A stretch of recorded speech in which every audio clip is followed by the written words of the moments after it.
जय हिंद बच्चों। आज हम हिंदी के पाठ्यक्रम के बारे में बात करने जा रहे हैं जो दिल्ली के ASOSC स्कूलों में पढ़ाया जाता है। यह पाठ्यक्रम कक्षा 9 का है। हम विशेष रूप से सेकंड टर्म के बारे में बात कर रहे हैं। फर्स्ट टर्म में यूनिट 1, 2, 3, 4 आ चुकी है और जो सेकंड टर्म में जो हमारी यूनिट आएंगी 4, 5, 6 आएंगी। 4, 5, 6 तो हर एक यूनिट में 2-2 पार्ट होंगे। यूनिट 4 में 2 पार्ट हैं, सावले सपनों की याद, उपभोक्तावाद की संस्कृति। 2 व्याकरण के टॉपिक होंगे। इसमें यूनिट 4 में 1 व्याकरण का टॉपिक है, सकर्मक अकर्मक क्रिया। 2 लेखन के टॉपिक शामिल किए गए हैं, विज्ञापन लेखन और सोशल मीडिया लेखन। यूनिट 5 में 2 पार्ट लिए गए हैं, कल्लू कुमार की गुना कोटी और शाख एवं शब्द। और 2 व्याकरण के टॉपिक लिए गए हैं, समास एवं उसके भेद, मुहावरे एवं लोकोक्तियां। 2 लेखन से लिए गए हैं, निबंध लेखन और यात्रा वृत्तांत लेखन। यूनिट 6 में 2 पार्ट हैं, नए इलाके में खुशबू रचते हैं हाथ, ये कविताएं हैं, रीढ़ की हड्डी, ये एकांकी है। 1 व्याकरण का टॉपिक, वाक्य परिचय और रचना के आधार पर वाक्य भेद। और 1 लेखन, रेखा चित्र लेखन। ये था कक्षा 9वीं का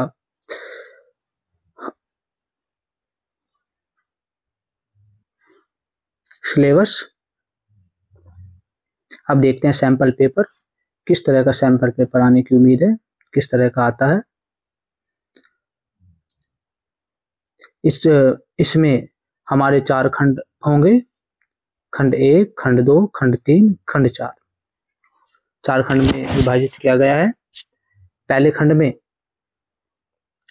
अपठित गद्यांश और अपठित पद्यांश लिए गए हैं, जिसमें हमारे 2 अपठित गद्यांश है और 1 अपठित पद्यांश है। ऐसा भी हो सकता है कि 2 अपठित पद्यांश आए और 1 अपठित गद्यांश आए, लेकिन जैसा पैटर्न रहा है एसएससी स्कूल में प्रश्न पत्र का, तो उसमें 2 अपठित गद्यांश दिए हुए थे और 1 अपठित पद्यांश दिया हुआ था। चलो देखते हैं गद्यांश किस तरह का आएगा, इसे हम सोल्व करने की कोशिश करेंगे और गद्यांश को हम किस तरह से सोल्व करते हैं उसे हम ध्यान से सुनेंगे। जब भी कोई अपठित गद्यांश दिया हुआ है, इसका मतलब है कि वो हमने कभी पहले पढ़ा नहीं है, तो हमें इसे ध्यानपूर्वक पढ़ना है। एक बार समझ में न आए तो दूसरी बार जरूर पढ़े, फिर हम प्रश्नों को देखें। जैसे हमारा ये अपठित गद्यांश है, इसे पढ़ते हैं। हम अनेक प्रकार का भोजन करते हैं, सामान्य भोजन के अलावा हम कुछ चीजें उनके स्वाद के लिए खाते हैं। उनमें से कुछ हैं आइसक्रीम, चॉकलेट, ब्रेड, चीज आदि। चॉकलेट बच्चों को बहुत प्रिय होती है, यह कोई दावत नहीं रही। विश्व के प्राय प्रत्येक देश में इसकी खपत होती है। संयुक्त राज्य अमेरिका इसका सबसे बड़ा उपभोक्ता है। चॉकलेट का स्वाद अच्छा होता है और यह हमें शक्ति भी देती है। चॉकलेट की कहानी बड़ी रोचक है। सैकड़ों वर्ष पूर्व चॉकलेट नाम के एक पेय का रहस्य मैक्सिको से स्पेन भेजा गया। मैक्सिको के लोग इस पेय को पसंद करते थे। इस चॉकलेट को बनाने के लिए वे कोकोआ की फलियों को तोड़कर पानी में उबालते थे। इस मिश्रण को वे वेनिला और किसी अन्य मसाले से सुगंधित बना देते थे। स्पेन के लोगों को पेय का तीखापन पसंद नहीं आया। शक्कर मिला देने के बाद उन्हें यह अधिक अच्छा लगा। यह चॉकलेट बनाने की शुरुआत थी। देखते हैं बच्चों, प्रश्न इस तरह से आएंगे, जिसमें से हमारे, ध्यान से सुनो बच्चों, जिसमें से हमारे 3 बहुविकल्प मतलब MCQ होंगे और 2 हमारे लिखने वाले प्रश्न होंगे। देखो पहला प्रश्न, किस देश में चॉकलेट अधिक खाई जाती है? तो इसमें बताया गया है पैराग्राफ में कि संयुक्त राज्य अमेरिका इसका सबसे बड़ा उपभोक्ता है। तो इसका उत्तर होगा ऑप्शन सी, संयुक्त राज्य अमेरिका। दूसरा प्रश्न देखें, चॉकलेट में शक्कर मिलाने की शुरुआत किस देश ने की? दूसरा प्रश्न ये है जिसमें ऑप्शन है हमारे 4, मैक्सिको, फ्रांस, स्पेन, भारत। तो इसका उत्तर होगा, देखो यहाँ पर स्पेन के लोगों का पेय का तीखापन पसंद नहीं आया, शक्कर मिला देने के बाद, ये आखिर की लाइन में शक्कर मिला देने के बाद स्पेन के लोगों को यह पसंद नहीं आया था, तो शक्कर मिलाने का काम किसने किया? स्पेन के लोगों ने। तो इसका उत्तर ऑप्शन बी, स्पेन के लोगों ने। ऐसे ही क्वेश्चन नंबर 3 होगा, अमेरिका के लोगों की पसंदीदा सुगंध क्या थी? तो इसमें आखिर के ऑप्शन इसमें दे रखा है, तो ये वैनिला थी, ऑप्शन ए। तो हमारे 2 लिखने वाले प्रश्न होंगे जो 20 से 25 शब्दों में देने होंगे, जिसके उत्तर, मैक्सिको के लोग चॉकलेट कैसे बनाते थे? ये यहाँ पर दिया हुआ है इसका प्रश्न। चॉकलेट बनाने के लिए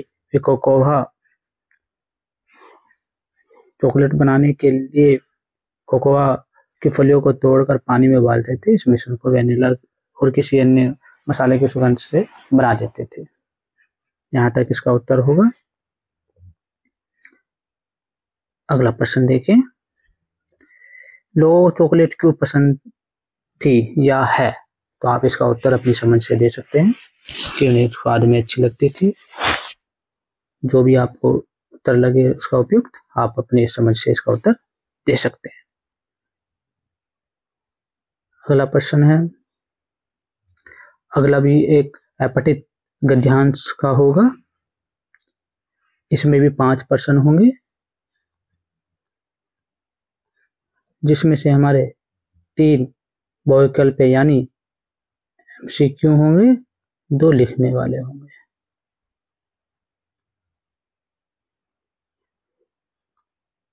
ठीक है बच्चों, तो ये एक पैराग्राफ है, ध्यान से देखिए, हम इसे पढ़ेंगे। हम में से बहुत से लोग प्रातःकाल सैर करने जाते हैं क्योंकि यह दिन को प्रारंभ करने का स्वस्थ और आरामदायक तरीका है। छुट्टियां इसके लिए सबसे अच्छा समय है। कोई भी लंबी और आरामदायक सैर पर जा सकता है। व्यायाम और खोज के लिए लंबी सैर पर जाना मूलतः पदयात्रा ही है। यदि आप पदयात्रा का निर्णय लेते हैं तो आपको जो एकमात्र उपकरण चाहिए वह है आरामदेह और मजबूत जूते की एक जोड़ी। आपको विद्यालय के खेलकूद के जूते इसके लिए आदर्श हैं। हर दिन एक भिन्न गंतव्य चुनिए। बड़े सवेरे चल पड़िए ताकि ताजी और साफ हवा मिल सके। तेज चलिए पर दौड़ने से बचिए क्योंकि इससे आप जल्दी थक जाएंगे। पदयात्रा प्रकृति का अध्ययन करने के लिए उपयुक्त अवसर प्रदान करती है। आप अनेक प्रकार के पौधे, पक्षियों और तितलियों को देखेंगे। आप उन्हें उनके रंग, रूप और आकार से पहचान सकेंगे। अपने पास पड़ोस को जानने के लिए पदयात्रा सबसे अच्छा तरीका है। तो इस तरह का हम क्वेश्चन देखते हैं। पदयात्रा के लिए आवश्यक एकमात्र उपकरण क्या? उपकरण मतलब प्रयोग में लाया जाने वाला यंत्र या वस्तु। तो इसका उत्तर होगा ऑप्शन बी और ऑप्शन डी। यहाँ पर गलत लिखा हुआ है, इसका उत्तर होगा ऑप्शन डी, मजबूत जूते। अगला आगे देखते हैं, पदयात्रा शुरू करने के 2 लाभ क्या क्या हैं? इसमें जैसे पैराग्राफ में बताया गया है, पदयात्रा शुरू करने के लिए प्रकृति अध्ययन और दौड़। इसका उत्तर होगा ऑप्शन सी। सैर करने का सबसे आदर्श समय, ये तो सबको पता है, सैर करने का सबसे आदर्श समय होगा प्रातःकाल, सुबह के समय, ऑप्शन डी। दौड़ने से क्यों बचना चाहिए, इसमें पैराग्राफ में बताया गया है कि दौड़ने से इसलिए बचना चाहिए कि इस दौड़ने से जल्दी थक जाते हैं। अगला देखें, लोग प्रातः काल सैर करने क्यों जाते हैं, क्योंकि इसमें पैराग्राफ में जैसे आपको बताया गया है कि दौड़ करने से हम सुबह सुबह हम एक्सरसाइज व्यायाम करने के लिए जाते हैं, अध्ययन करने के लिए जाते हैं, पक्षियों को देख सकते हैं, पहचान सकते हैं आदि। आप इसका उचित आंसर लिख सकते हैं। दोनों आंसर आपको 20 से 25 शब्दों में लिखने होंगे। इस तरह से हमारे 10 प्रश्न कंप्लीट हो जाते हैं। फिर आता है अपठित काव्यांश। अपठित काव्यांश को हम देखेंगे।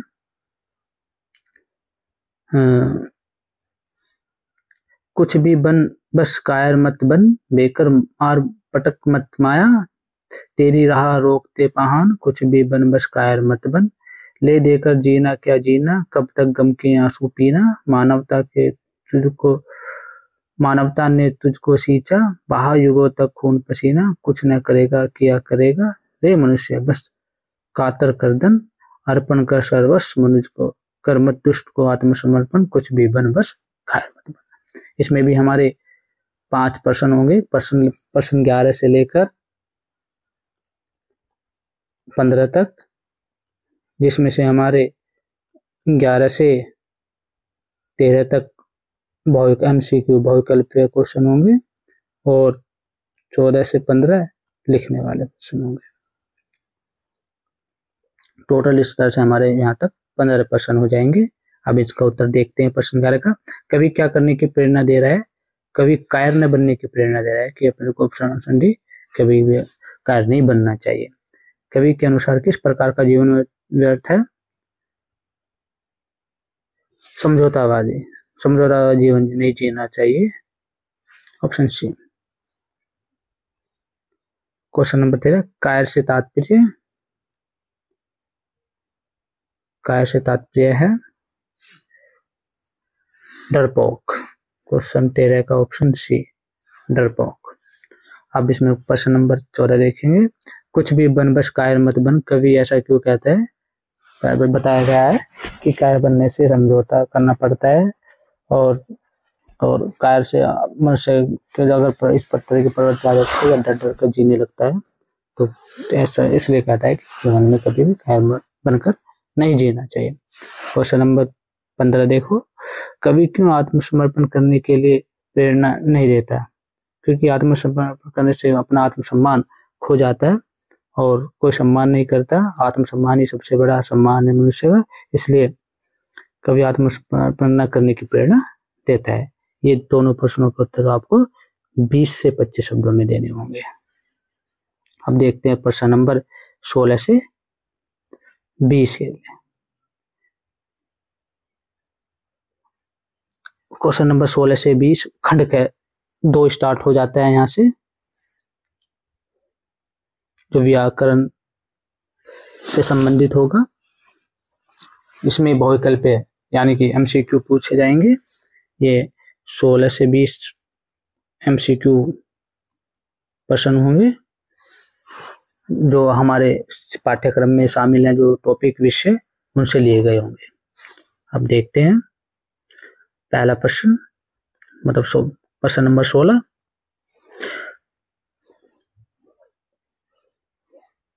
मोहन दिल्ली में रहता है और क्रिकेट खेलता है, यह किस प्रकार का वाक्य है, ये आपको बताना है। आपके सिलेबस में शामिल है ये पाठ्यक्रम में, तो हम आपको पता होगा वाक्य के 3 भेद, उसमें रचना के आधार पर वाक्य के 3 भेद होते हैं जो हमारे इस बार पाठ्यक्रम में शामिल किए गए हैं। रचना का आधार पर 3, पहला सरल, दूसरा मिश्रित, तीसरा संयुक्त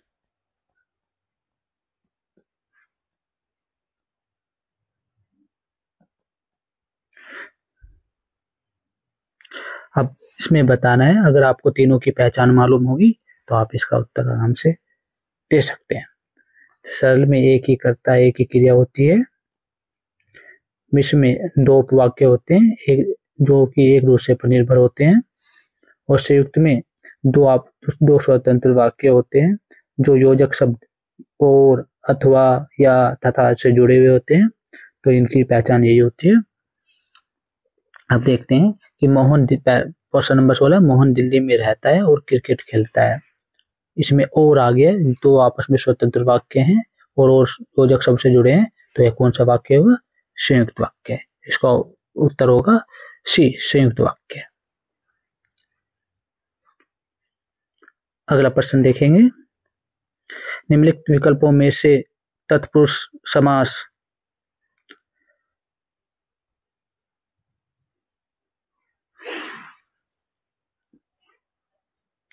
तत्पुरुष समास का उदाहरण कौन सा है? आपको पता है, दो शब्दों के मेल से बने शब्द को हम समास कहते हैं। उस समास से जो शब्द बनता है उसे समस्त पद कहते हैं। तो समास के 6 भेद होते हैं।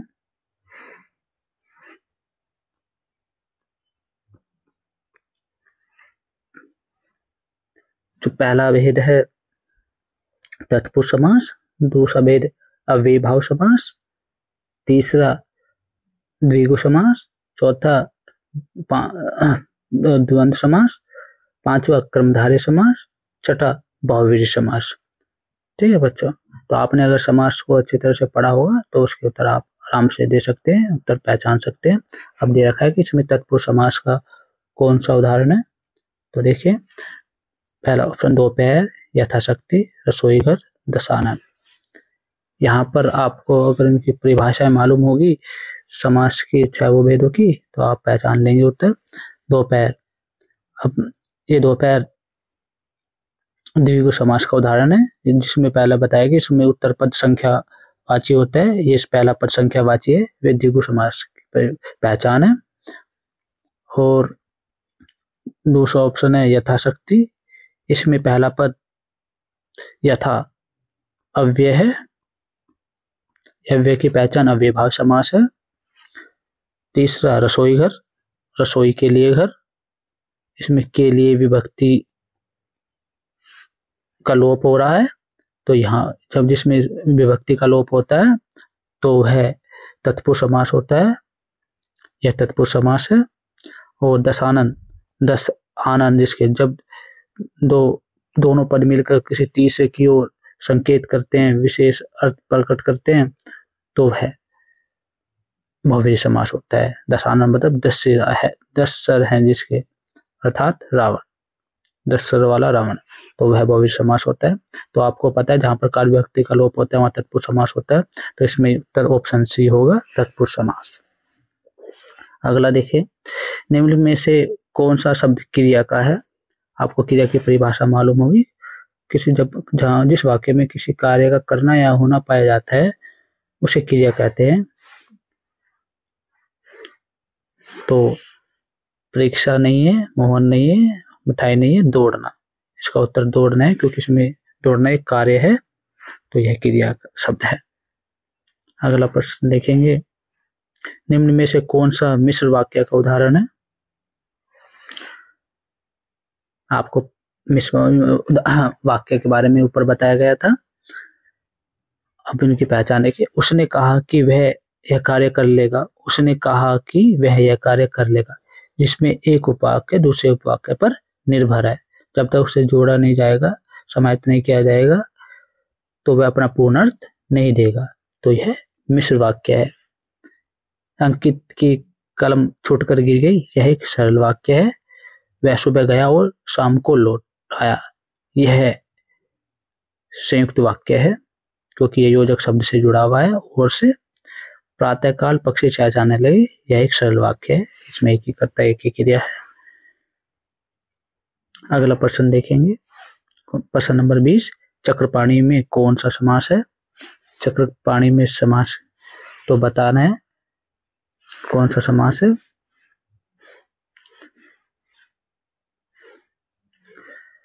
चक्रपाणी में कौन सा समास? क्रमधारय समास, तत्पुरुष समास, बहुव्रीहि समास या विभाव समास। आपको बताया गया है कि जब दो पूर्व पद उत्तर पद मिलकर किसी तीसरे अर्थ की ओर संकेत करे तो वहां बहुव्रीहि समास होता है। चक्रपाणी मतलब चक्र को धारण करने वाला, जिसके ठीक है, और चक्र को धारण कौन करता है? विष्णु। तो यहाँ पर कौन सा समास हुआ?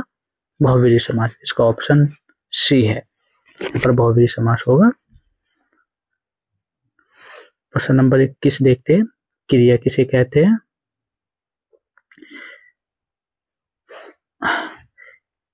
तथा क्रिया के कितने भेद होते हैं? आपको पता है, आपके सिलेबस में भी है ये। क्रिया किसी कार्य, जहां पर किसी कार्य का करना होना पाया जाता है उसे क्रिया कहते हैं। क्रिया के मुख्यतः दो भेद होते हैं, सकर्मक और अकर्मक। इसमें हमारे एक क्रिया शामिल की गई है, प्रेरणार्थक क्रिया, हमारे सिलेबस में। समास की परिभाषा लिखिए तथा समास के कितने भेद होते हैं? प्रश्न नंबर 22।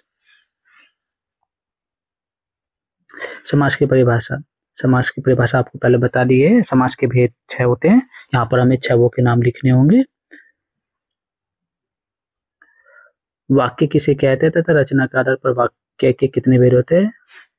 वाक्य शब्दों के सार्थक समूह को वाक्य कहते हैं, और रचना के आधार पर वाक्य के 3 भेद होते हैं, जो आपको ऊपर बताया गया था, सरल, मिश्रित और संयुक्त। अगला प्रश्न देखेंगे, मुहावरे एवं लोकोक्तियों में अंतर बताते हुए एक उदाहरण दीजिए। नहीं, क्वेश्चन नंबर 24 देखिए, मुहावरे को उदाहरणों के द्वारा परिभाषित कीजिए। मुहावरे की परिभाषा होगी, मुहावरा सामान्य अर्थ का बोध न कराकर विशेष अथवा विलक्षण अर्थ का बोध कराने वाले पदबंध को ही मुहावरा कहते हैं। मुहावरे के प्रयोग से भाषा सरल, सरस, रोचक एवं प्रभावपूर्ण बन जाती है। इसके मूल रूप में किसी भी प्रकार का परिवर्तन नहीं किया जा सकता, अर्थात इनमें से किसी शब्द का पर्यायवाची शब्द प्रयुक्त नहीं किया जा सकता, किंतु क्रिया पद में काल, पुरुष, वचन आदि के आधार पर परिवर्तन किया जा सकता है। मुहावरा भी भाषा का शब्द है। मुहावरा अपूर्ण वाक्य होता है, किंतु वाक्य में प्रयोग करते ही यह वाक्य का अभिन्न अंग बन जाता है। यह मुहावरे की परिभाषा है, और उदाहरण होंगे जैसे 9 2 11 होना, मतलब भाग जाना, चोर पुलिस को देखकर 9 2 11 हो गए। इस तरह से हमारे उदाहरण, हमें आपको उदाहरण देने हैं वाक्य में भी प्रयोग करते हुए। अब देखो प्रश्न नंबर 25, मुहावरे हम लोकोक्तियों में अंतर बताते हुए एक एक उदाहरण दीजिए। पहले लोकोक्तियों की परिभाषा आपको मालूम होनी चाहिए। लोकोक्ति शब्द लोक जमा उक्ति शब्दों से मिलकर बना है, जिसका अर्थ है लोक में प्रचलित उक्ति। उक्ति का अर्थ होता है, मतलब होता है कथन।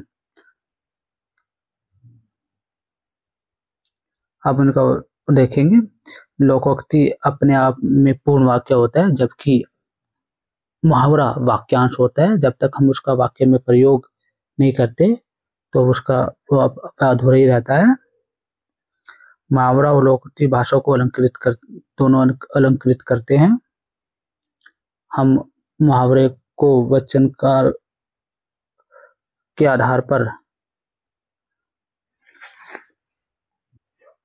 बदल सकते हैं, लेकिन हम लोकोक्तियों को बदल नहीं सकते। मुहावरा वाक्यांश होता है, जबकि लोकोक्ति अपने आप में पूर्ण होती है, हम उसका स्वतंत्र प्रयोग कर सकते हैं। आपको ऐसे अंतर स्पष्ट करते हुए आपको एक एक उदाहरण देना है। जैसे आंखें खुलना मतलब सब स्पष्ट हो जाना, और इसका लोकोक्ति का उदाहरण होगा, लोकोक्ति का उदाहरण है, दर्जी की सुई कभी ताश में कभी टाट में, यह एक लोकोक्ति है। तो इसका अर्थ होगा खाली न होना। आगे देखते हैं बच्चों। अब यहाँ से हमारा खंड 3 की शुरुआत होती है, जो हमारे प्रश्न होंगे, जो हमारे सिलेबस में पाठ शामिल किए गए हैं, उन पर आधारित होंगे। पहला प्रश्न, सालिम अली पक्षी प्रेमी होने के साथ साथ प्रकृति प्रेमी भी थे। सावले सपनों की याद के आधार पर स्पष्ट कीजिए। उत्तर होगा इसका सालिम अली को हम इस आधार पर प्रकृति प्रेमी भी कह सकते हैं कि जब उस समय के तत्कालीन प्रधानमंत्री जो थे उनके पास वो एक समस्या को लेकर गए। कौन सी समस्या? कि केरल की साइलेंट वैली दूषित होती जा रही है तथा वहाँ की जमीन बंजर होती जा रही है। अगर ऐसे ही रहा तो वहाँ की प्रकृति नष्ट हो जाएगी, पेड़ पौधे नष्ट हो जाएंगे, पशु पक्षी भी नष्ट हो जाएंगे। तो इस समस्या को लेकर उस समय के तत्कालीन प्रधानमंत्री के पास गए थे, इसलिए हम कह सकते हैं कि सालिम अली एक पक्षी प्रेमी होने के साथ साथ एक प्रकृति प्रेमी थे। लेखक ने उपभोक्तावाद संस्कृति को हमारे समाज के लिए चुनौती क्यों कहा है? इसलिए चुनौती कहा है कि जो हमारे खाने पीने, रहन सहन, ओढ़ने पहनने, सोचने विचारने के जो तरीके हैं वो अलग हैं और अब हम उनको छोड़ते जा रहे हैं और दूसरे पश्चिम के तरीकों को अपनाते जा रहे हैं, जो हमारी संस्कृति पर एक बहुत बड़ा आघात है, जिससे हमारी अस्मिता और हमारी संस्कृति कमजोर पड़ रही है। इसलिए हमारे समाज के लिए उपभोक्तावाद की संस्कृति एक चुनौती है। क्वेश्चन नंबर 28 देखेंगे। कबीर ने ईश्वर प्राप्ति के लिए किन प्रचलित विश्वासों का खंडन किया है? कबीर ने प्रचलित जैसे जादू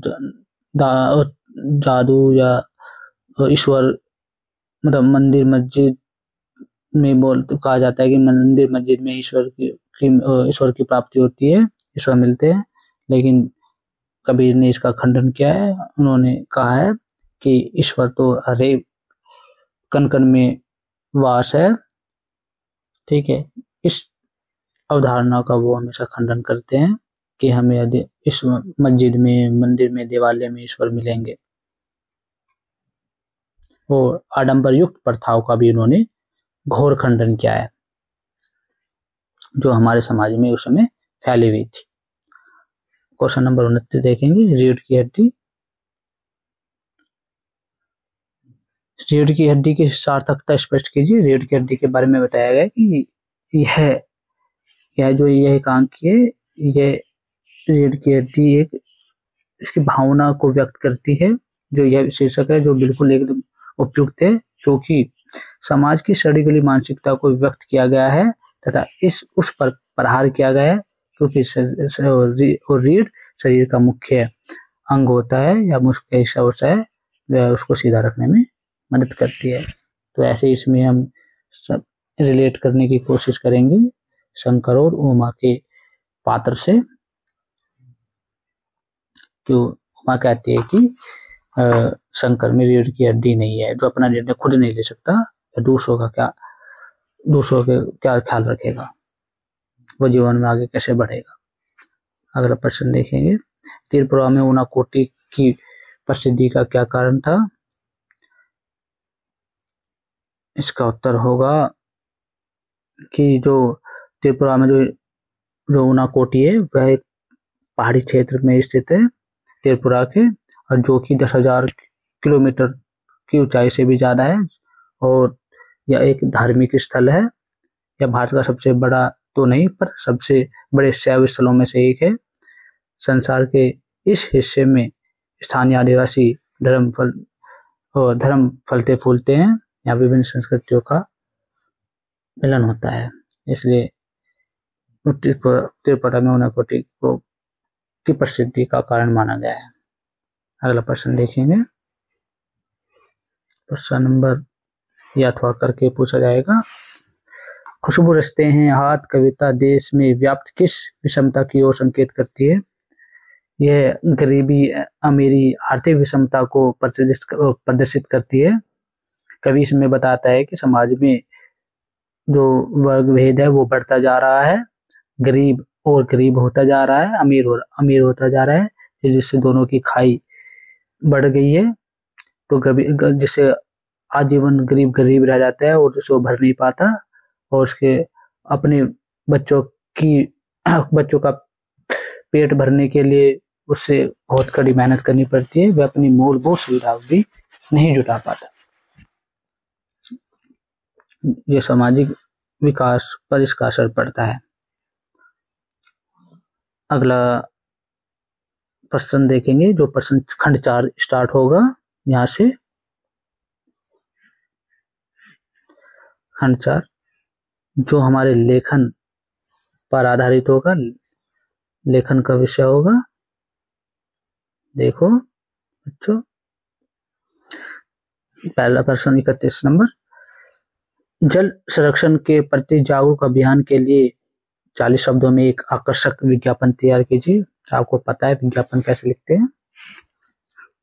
सबसे पहले तो एक बॉक्स बनाना होगा, यहाँ पर शीर्षक लिखना होगा बीचों बीच। ठीक है, 30 से 40 शब्द, मैक्सिमम 30 से 40 शब्द होने चाहिए, ज़्यादा भरा हुआ भी नहीं होना चाहिए। ठीक है, हमें जल संरक्षण पर लिखना है तो हमें कोटेशन डाल लिए, जैसे जल ही जीवन है,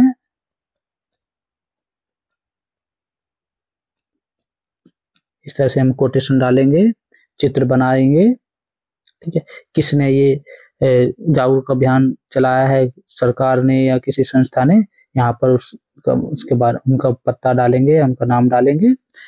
ठीक है, एक आकर्षक विज्ञापन तैयार करने के लिए हमें चित्र में पेंसिल के कलर का प्रयोग करेंगे, हेडिंग हमेशा डार्क में रखेंगे। ठीक है, और इनको जगह जगह हम अंडरलाइन करते हुए चलेंगे, जिससे हमें एक रोचकता आ जाए, कलरफुल बनाएंगे इसको, तो जिससे हमारा एक विज्ञापन, अच्छा विज्ञापन तैयार हो जाएगा। और ध्यान रखना कि पेंसिल के कलर का प्रयोग करें।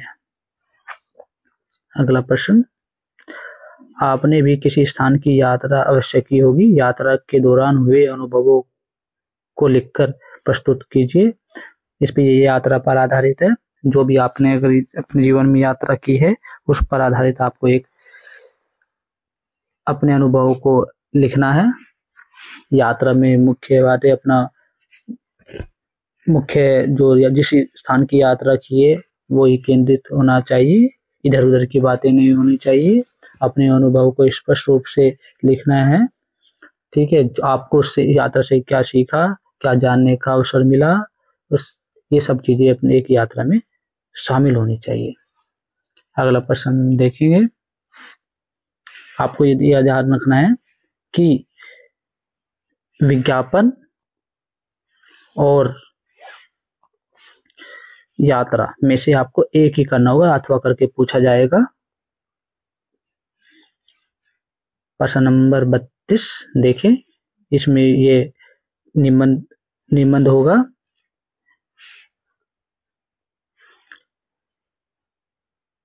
जो कि 150 से 200 शब्दों में लिखना है, अनुच्छेद या निबंध।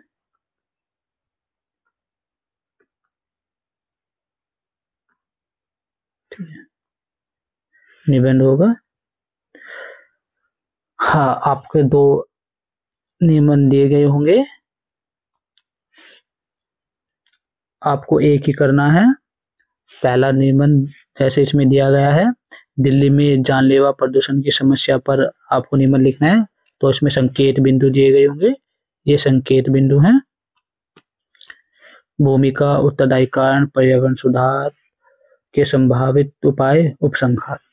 ठीक है, तो हमें अब निबंध लिखना है तो इन बातों को ध्यान में रखना है कि जो हमारे पॉइंट है, संकेत बिंदु, इन पर आधारित ही लिखेंगे कि भूमिका क्या है, मतलब उसके प्रदूषण की क्या समस्या है दिल्ली में, उसके कौन कौन से कारण हैं और उसे हम किस तरह से सुधार सकते हैं, और एक आखिर में निष्कर्ष, उपसंहार मतलब निष्कर्ष, सारांश, जो हमें यहाँ पर लिखना होगा। ठीक है, तो आप अच्छे से हेडिंग बनाकर निबंध को लिख सकते हैं। इसे दूसरा निबंध है, मोबाइल फोन का अत्यधिक उपयोग।